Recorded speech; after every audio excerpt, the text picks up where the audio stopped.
नमस्कार दोस्तों। आज हम बात करेंगे एक ऐसी बीमारी की जो हर साल लाखों लोगों को हॉस्पिटल तक पहुंचा देती है। मैं बात कर रहा हूं डेंगू फीवर की। दोस्तों, डेंगू एक ऐसा वायरल इन्फेक्शन है जिसे हम अक्सर ब्लैक बोन फीवर भी कहते हैं, क्योंकि इसमें हड्डियों और शरीर में इतना तेज दर्द होता है कि मरीज खुद को टूटता हुआ महसूस करता है।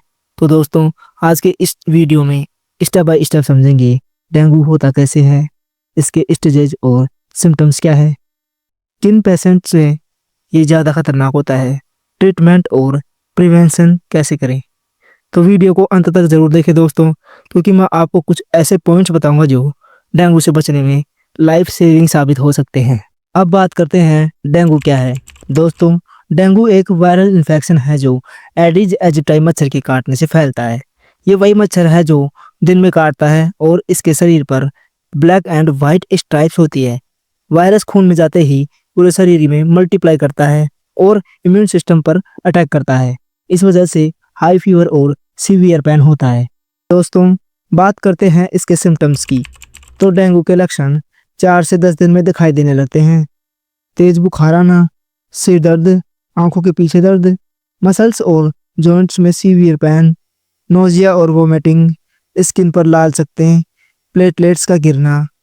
अगर पेशेंट को bleeding gums, nose bleeding, black stools, severe abdominal pain, persistent vomiting या सडन ड्रॉप इन बीपी हो तो ये डेंगू हेमरेजिक फीवर या डेंगू शॉक सिंड्रोम का संकेत है जो जानलेवा हो सकता है।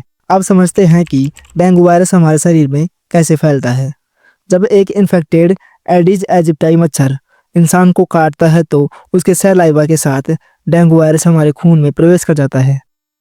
वायरस सबसे पहले हमारे इम्यून सिस्टम की इनिशियल डिफेंस सेल्स जैसे डेंड्राइटिक सेल्स और मैक्रोफेजेस को इन्फेक्ट करता है। ये सेल्स वायरस को मल्टीप्लाई होने की जगह दे देते हैं, यानी वायरस हमारी अपनी बॉडी की इम्यूनिटी सेल्स को ही फैक्ट्री बना देता है और उसमें रेप्लिकेट होने लगता है। इसके बाद ये इन्फेक्टेड सेल्स वायरस को पूरे शरीर में ब्लड के जरिए फैलाते हैं। हमारा इम्यून सिस्टम इसे पहचानता है और फाइट करने के लिए बहुत सारे केमिकल मैसेंजर्स रिलीज करता है, जिन्हें हम साइटोकाइनस कहते हैं। साइटोकाइनस की बहुत अधिक मात्रा रिलीज होने के कारण हाई फीवर, सीवियर हेडेक और बॉडी पेन डेवलप होते हैं। इसी कंडीशन को हम साइटोकाइन स्ट्रॉम कहते हैं। डेंगू वायरस सिर्फ इम्यून रिएक्शन ही नहीं करता, बल्कि ये हमारी ब्लड वेसल्स की इनर लाइनिंग यानी एंडोथेलियल सेल्स को भी डैमेज करता है। इसके कारण प्लाज्मा लीकेज होने लगता है, यानी ब्लड का फ्लूइड भाग वेसल्स से बाहर निकल जाता है। इस वजह से पेशेंट में लो ब्लड प्रेशर, शॉक और फ्लूइड एक्यूमुलेशंस जैसी कॉम्प्लिकेशंस देखी जाती है। साथ ही डेंगू वायरस बोन मैरो को सप्रेस करता है। बोन मैरो ही हमारे प्लेटलेट्स को प्रोड्यूस करता है, इसलिए इसकी सप्रेशन की वजह से प्लेटलेट काउंट लगातार गिरता जाता है। प्लेटलेट काउंट कम होने से बॉडी में क्लोटिंग कैपेसिटी घट जाती है और मरीज में ब्लीडिंग की टेंडेंसी बढ़ जाती है। अगर ये इन्फेक्शन सीवियर हो जाए तो सीरियस कॉम्प्लिकेशंस डेवलप हो सकते हैं। पहला है डेंगू हेमरेजिक फीवर, जिसमें गम्स से खून आना, नाक से ब्लीडिंग, ब्लैक स्टूल्स और स्किन पर छोटे छोटे लाल धब्बे यानी पेचे दिखाई देना।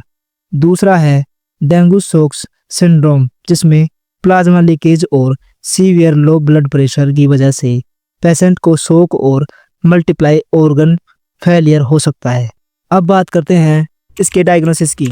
डेंगू को कंफर्म करने के लिए ब्लड टेस्ट किए जाते हैं, NS1 एंटीजन टेस्ट और CBC टेस्ट।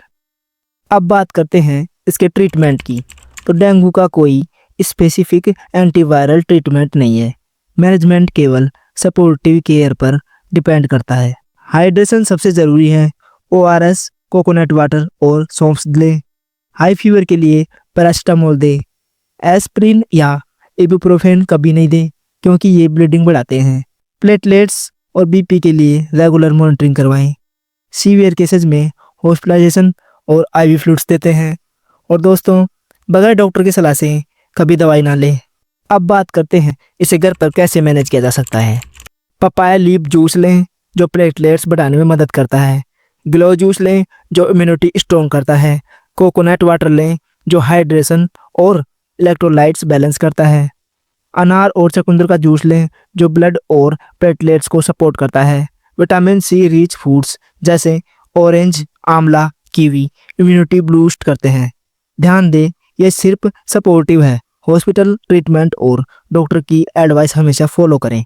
डेंगू एक सीरियस बीमारी है, लेकिन सही समय पर पहचान और ट्रीटमेंट से रिकवर किया जा सकता है। याद रखिए, फीवर को लाइटली मत लीजिए, स्पेशली मानसून सीजन में। जल्दी से टेस्ट करवाएं और सही केयर लें। अगर ये वीडियो इन्फॉर्मेटिव लगा हो तो लाइक करें, शेयर करें और हमारे चैनल को ज़रूर सब्सक्राइब करें।